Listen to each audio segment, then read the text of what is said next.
Shalom, selamat pagi saudara-saudara yang terkasih dalam nama Tuhan Yesus Kristus. Pada pagi hari ini kita akan merenungkan tema pedoman apakah yang telah diberikan Allah untuk menunjukkan kepada kita bagaimana memuliakan serta memperkenalkan Dia. Mungkin aneh kedengarannya, tetapi Yesus pernah berkata bahwa Allah telah menyembunyikan bagi orang bijak dan orang pandai, tetapi menyatakan kepada orang kecil. Dengan perkataan lain, Yesus menyatakan bahwa di antara orang yang paling pandai dan paling terdidik ada yang kekurangan hikmat sejati. Sementara ada orang-orang sederhana yang ternyata memilikinya. Penyebab keadaan ini adalah bahwa manusia pada dirinya sendiri tidak mungkin mampu mengenal kebenaran sejati itu. Semakin keras usaha manusia untuk mengetahui dengan kekuatannya sendiri, dengan kemampuan akal budinya sendiri yang sedemikian terbatas tanpa bantuan Allah, ia akan semakin banyak menjumpai hal-hal yang tidak diketahuinya. Ibarat sebuah balon yang mengembang ke segala arah ketika diisi gas. Demikianlah usaha pembelajaran manusia tersebut akan membawanya semakin jauh menuju kedalaman misteri karya agung Allah yang tidak habis-habisnya. Misalnya, teleskop-teleskop baru yang lebih canggih telah diciptakan oleh manusia agar mereka bisa mempelajari rahasia-rahasia bintang-bintang. Lalu apa hasilnya? Hasilnya sekarang manusia dihadapkan kepada kenyataan adanya berjuta-juta bintang baru untuk dipelajari. Inilah alasan mengapa teori-teori ilmiah terus-menerus mengalami perubahan. Sebab semakin banyak yang ditemukan oleh manusia, semakin banyak pula yang mereka sadari belum mereka ketahui. Oleh karena manusia tidak mungkin mengetahui segala sesuatu. Oleh karena manusia tidak mungkin mengetahui segala sesuatu yang jumlahnya sedemikian banyak itu, mereka akhirnya berkecil hati serta menyadari bahwa mereka tidak dapat benar-benar memahami segala sesuatu secara pasti. Dan di sini kita akan melihat dua jenis penyataan. Alasan yang sesungguhnya adalah karena Allah memang tidak menjadikan manusia untuk dapat mengetahui segala sesuatu, dan karenanya juga suatu hal apapun dengan kekuatannya sendiri, ya. Jadi hanya Allah yang maha tahu, dan karenanya sejak semula memang hanya Allah yang mampu memberi manusia suatu pengetahuan yang pasti mengenai segala sesuatu. Nah, sejak semula pengetahuan tersebut sampai kepada manusia melalui dua cara.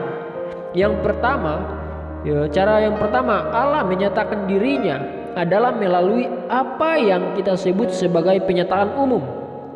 Langit menceritakan kemuliaan Allah, kata pemazmur, dan cakrawala memberitakan pekerjaan tangannya. Apa yang tidak tampak daripadanya dapat tampak kepada pikiran dari karyanya sejak dunia diciptakan. Dan yang kedua, Allah menyatakan dirinya melalui penyataan khusus, bahwa di Taman Eden pun Allah berbicara kepada Adam. Adam mendapatkan firman Allah selain juga karya-karyanya. Melalui studi ilmu alam yang dilakukannya, Adam dapat memiliki banyak pengetahuan. Namun demikian, ia tetap tidak dapat mengetahui segala sesuatu. Ia tidak dapat mengetahui misalnya hal-hal yang belum terjadi. Nah, untuk dapat mengetahui secara pasti hal sederhana seperti makan buah pun, ia perlu menafsirkan fakta-fakta alam di dalam terang firman Allah. Ketika Adam berdosa terhadap Allah, ia menolak firman Allah. Ia berlaku seakan-akan tidak membutuhkan bimbingannya dalam mengenali apa yang benar. Sebaliknya, ia memutuskan untuk mencoba apa yang disebut sebagai metode ilmiah yang semata-mata merupakan suatu metode uji coba untuk menemukan kebenaran. Nah, dan sejak saat itulah Adam beserta semua anak-anak cucunya, kecuali mereka yang diselamatkan melalui karya Yesus Kristus, telah berjalan di dalam kegelapan. Hal ini bukan disebabkan oleh adanya kegelapan yang menyelimuti penyataan Allah. Terang Allah masih tetap bersinar dengan terang di dalam segala ciptaannya. Jadi, jika manusia sejak semula atau Adam yang belum mengenal dosa tidak mampu melihat terang, alam itu tanpa terang firman Allah. Apalagi kita sekarang. Sebab satu-satunya cara yang melaluinya manusia dapat diselamatkan dari dosa hanya diungkapkan di dalam Alkitab. Penyataan Allah di dalam alam saja sebenarnya sudah cukup untuk membuat manusia tidak dapat berdalih. Penyataan tersebut menyatakan kemuliaan Allah yang sejati kepada manusia sedemikian rupa sehingga mereka harus menyembah serta melayani Dia. Namun hanya melalui Alkitablah manusia dapat benar-benar mempelajari apa yang seharusnya mereka percayai agar dapat diselamatkan dari dosa dan lakukan agar dapat kembali melayani Allah. Nah, kita juga di sini melihat arti dari termuat di dalam. Saya ulangi, kita juga akan melihat di sini arti dari termuat di dalam. Nah, tetapi apa yang dimaksud oleh renungan pada pagi hari ini ketika menyatakan bahwa firman Allah termuat di dalam Alkitab? Perjanjian lama dan perjanjian baru. Nah, ini dia. Saya ulangi, tetapi apa yang dimaksud oleh renungan kita pada pagi hari ini ketika menyatakan bahwa firman Allah termuat di dalam Alkitab perjanjian lama dan perjanjian baru. Nah, melalui pernyataan ini kita harus memahami bahwa setiap perkataan yang ada di dalam Alkitab itu berasal dari Allah. Tetapi untuk dapat memahaminya secara benar, kita juga perlu mengenali beberapa cara penafsiran yang salah terhadap ungkapan termuat di dalam ini. Sejak pertama kali kita mendengar kata ini, sudah ada banyak orang pandai yang mencoba menggunakan ungkapan yang sama ini. Nah, dalam pengertian yang sama sekali berbeda dengan yang dimaksud oleh renungan ini yang saya bagikan ini. Nah, yang pertama di sini kita akan melihat ada gambar 1, gambar 2, gambar 3. Di sini kita melihat di gambar 1 adalah liberalisme atau modernisme lama. Nah, jadi di gambar 1 kita melihat liberalisme atau modernisme lama. Para penganut aliran tersebut menganggap sebagian isi Alkitab sebagai firman Allah, sementara sebagian lainnya hanyalah tulisan manusia. Mereka juga meyakini bahwa mereka mampu membedakan keduanya dengan kemampuan mereka sendiri. Yang kedua, kita melihat gambar yang kedua. Gambar yang kedua adalah neo-ortodoks atau modernisme baru. Nah, sekarang aliran ini banyak ditemukan di kalangan denominasi Protestan. Kadang aliran ini juga dinamakan Barthianisme, mengikuti nama teolog terkenal dari Karl Barth. Penganut aliran ini mempunyai percaya bahwa Alkitab secara keseluruhan adalah perkataan manusia yang bisa salah. Tetapi menurut mereka, ketika tulisan manusia ini dibaca, Allah memakainya sedemikian rupa sehingga si pembaca dapat menerima dalam pemikirannya sendiri firman Allah yang sejati. Nah, semua bagian Alkitab dapat dipakai Allah untuk berbicara kepada manusia Bagian Alkitab yang satu mungkin berbicara kepada seseorang, sementara bagian lainnya berbicara kepada seorang yang lain lagi, begitu ya, kira-kira ya. Yang gambar yang ketiga ini, kita melihat di gambar ketiga ini adalah pandangan reformat. Pandangan ini merupakan pandangan iman Kristen yang historis. Pandangan inilah yang diajarkan dalam renungan kita, terkhusus dalam reformat ini, dalam reformasi. Nah, penganut pandangan ini meyakini bahwa seluruh Alkitab, setiap kata yang ada di dalamnya merupakan kebenaran Allah. Tidak ada satu bagian Alkitab pun yang tidak diilhamkan olehnya.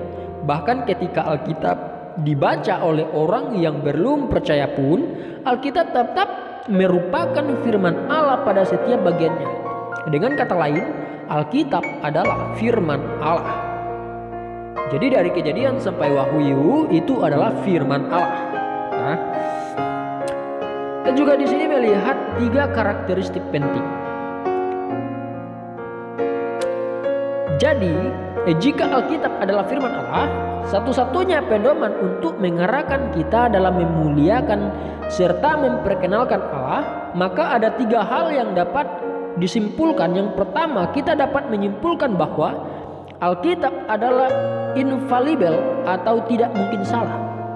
Ini berarti segala sesuatu yang dinyatakan oleh Alkitab adalah benar. Namun ini bukan berarti bahwa Anda dapat membenarkan setiap pernyataan dari Alkitab jika pernyataan itu dilepaskan dari konteks ataupun kerangka aslinya. Misalnya, Mazmur pasal 53 ayat 2 menyatakan tidak ada Allah. Namun ini hanyalah sebagian dari seluruh pernyataan yang seharusnya berbunyi, orang bebal berkata dalam hatinya, tidak ada Allah. Hanya bila kita telah membaca seluruh isi Alkitab serta memahami artinya, barulah kita dapat menyatakan bahwa Alkitab tidak mungkin salah. Yang kedua, kita dapat menyimpulkan bahwa Alkitab itu jelas. Alkitab telah ditulis dengan cara sedemikian rupa hingga orang awam pun dapat memahaminya. Allah bahkan juga berbicara secara langsung kepada anak-anak. Ada sebagian gereja yang tidak mengakui hal ini. Mereka menganggap hanya para pendeta serta para cerdik pandailah yang mampu memahami Alkitab. Memang benar, ada banyak hal dalam Alkitab yang sulit kita pahami. Bahkan orang-orang pandai pun mempunyai banyak hal yang perlu mereka pelajari. Namun Allah melalui Roh Kudus-Nya dapat dan telah memimpin orang-orang awam untuk memahami hal-hal yang mereka perlukan agar dapat diselamatkan. Dan yang ketiga, kita dapat menyimpulkan bahwa Alkitab itu cukup. Kita dapat memerlukan sesuatu yang lain di luar Alkitab untuk dapat mengetahui apa yang perlu kita ketahui. Nah, banyak agama palsu yang menyangkali hal ini. Gereja Roma Katolik mengajarkan bahwa tradisi sama pentingnya dengan Alkitab. Nah, para penganut ajaran Mormon menyatakan bahwa kitab Mormon yang mereka miliki itu sama pentingnya dengan Alkitab. Sementara itu, orang-orang modern memberitahukan kita bahwa kita memerlukan penemuan-penemuan ilmiah di samping Alkitab. Namun Allah menyatakan bahwa Alkitab pada dirinya sendiri adalah cukup. Itu dalam Wahyu pasal 22 ayat yang ke-18 sampai ayat yang ke-20. Nanti bisa dicek. Manusia yang memiliki Alkitab, demikian kata Alkitab sendiri, diperlengkapi untuk setiap perbuatan baik. Nah, lalu bagaimana dengan kredo, pengakuan iman ataupun katekismus yang ada dalam gereja reformat? Tentu saja kita hendaknya selalu mengingat bahwa semua manusia itu jauh berada di bawah Alkitab. Keberadaan mereka bukanlah dimaksudkan untuk menjadi dan tidak boleh diperlakukan seakan-akan setara dengan Alkitab dalam segala hal. Kita hendaknya menggunakan mereka lebih sebagai suatu ringkasan ajaran Alkitab. Namun jangan kita jangan kita pernah merasa puas hanya dengan mempercayai katekismus. Sebaliknya, kita hendaknya senantiasa memastikan kebenaran ajaran katekismus dengan pedoman pada Alkitab. Hanya dengan demikianlah iman kita bisa diterima dan teguh. Nah, mungkin sekian renungan kita pada pagi hari ini. Biarlah renungan ini boleh menjadi pembelajaran kepada kita untuk menjalani kehidupan kita hari lepas hari. Kiranya Tuhan Yesus menolong, memampukan saudara-saudari, dimampukan untuk memahami setiap renungan yang saya bagikan. Tuhan Yesus memberkati. Shalom.